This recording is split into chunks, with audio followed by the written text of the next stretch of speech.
Hello, and welcome. Today's question is one of my favorites. Is heaven on earth possible? Well, great discussion. So, why this comes up actually comes from a bit of a tricky space in spiritual experiences, because the people who ask this question are the ones that have had some kind of a peak experience that is heaven-like, or a realm that is just so incredibly exquisite, beautiful, sensational, awesome. None of those words will ever compare to the incredibleness of what a peak experience can bring us to.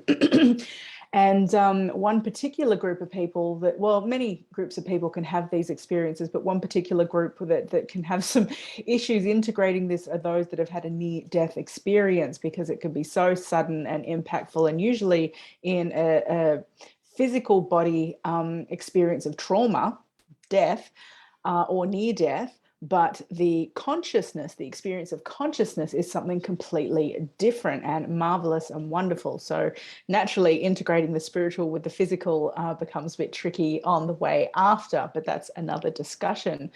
So others who might have had such peak experiences in the spiritual form can be, when you're doing deep meditation, it can happen spontaneously through things like ecstatic dance, creative expression, maybe even through some form of a plant medicine.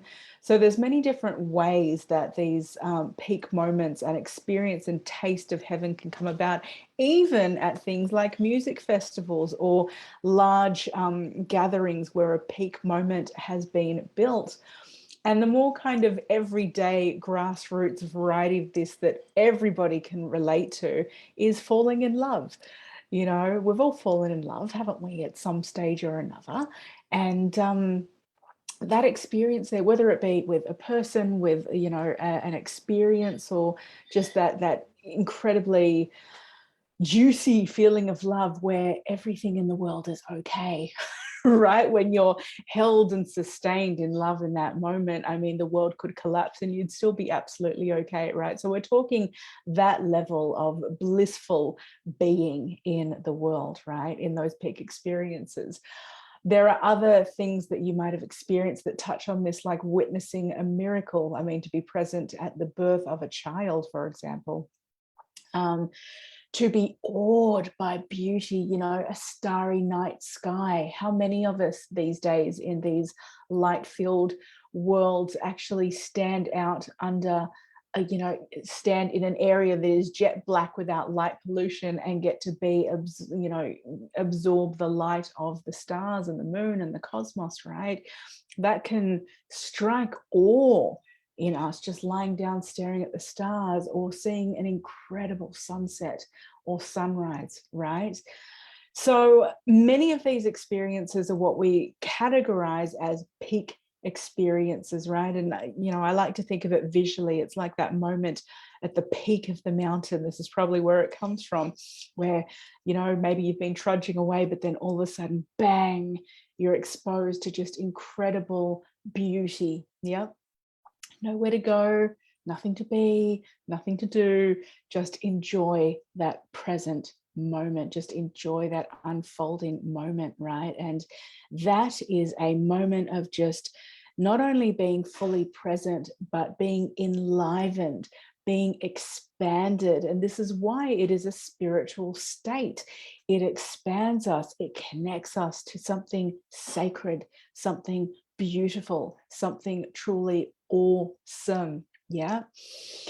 So these experiences we can have, these are the moments where we know through our own experience that something heaven-like, and I understand that the word heaven is a very loaded term, so that's why I'm saying heaven-like, bliss-like, beauty-like, right? Heaven realm-like, something heaven-like on earth is actually possible, because those experiences happen while we are in our physical human bodies on this planet.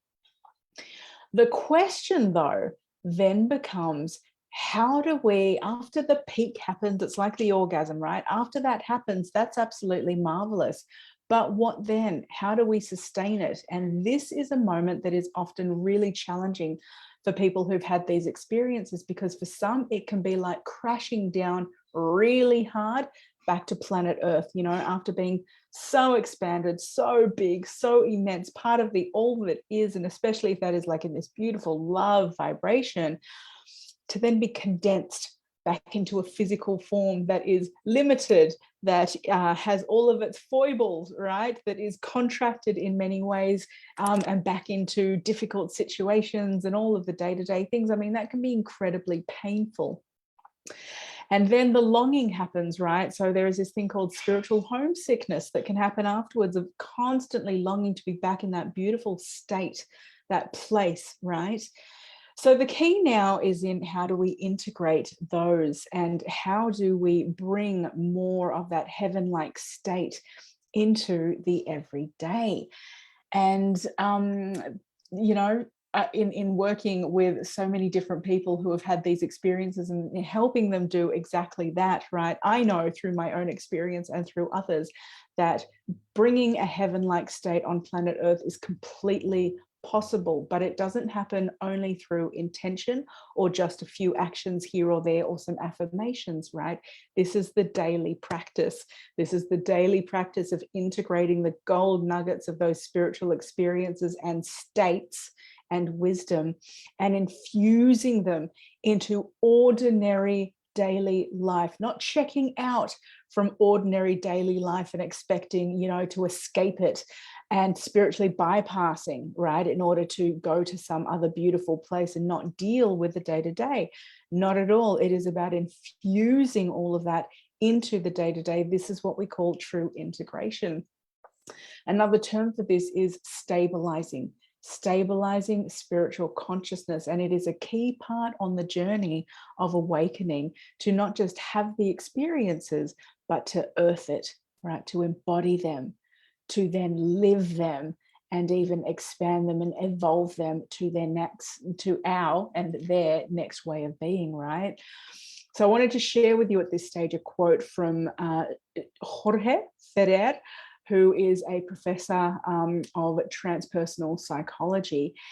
And he says here, after study of many of awakened beings and pathways, he says, quote, "The goal of the spiritual quest is not to have spiritual experiences, but to stabilize spiritual consciousness, live a spiritual life, and transform the world accordingly."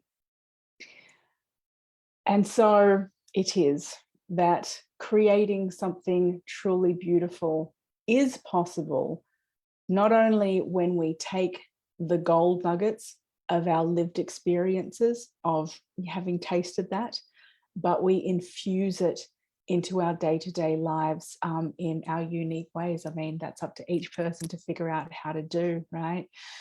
So let me know, how does this land? Does this resonate with your journey? I would love to hear how do you infuse heaven on earth, and without, again, getting bogged down in these concepts of heaven versus hell. And, you know, where I come from with that, I wasn't raised within any kind of tradition that talks about heaven or hell in that dichotomous way. But my understanding of it really is that they are realms, you know, they are realms and states of being. And so we can easily have a hellish experience here on earth. We can have a heaven-like experience here on earth. It relates to how we apply ourselves, where our mindset is, what our actions are, what our intentions are, right? This is all of the deeds of the farmer on the soil to cultivate beautiful things that come out from that. So we get to do the implementation, the work along the way.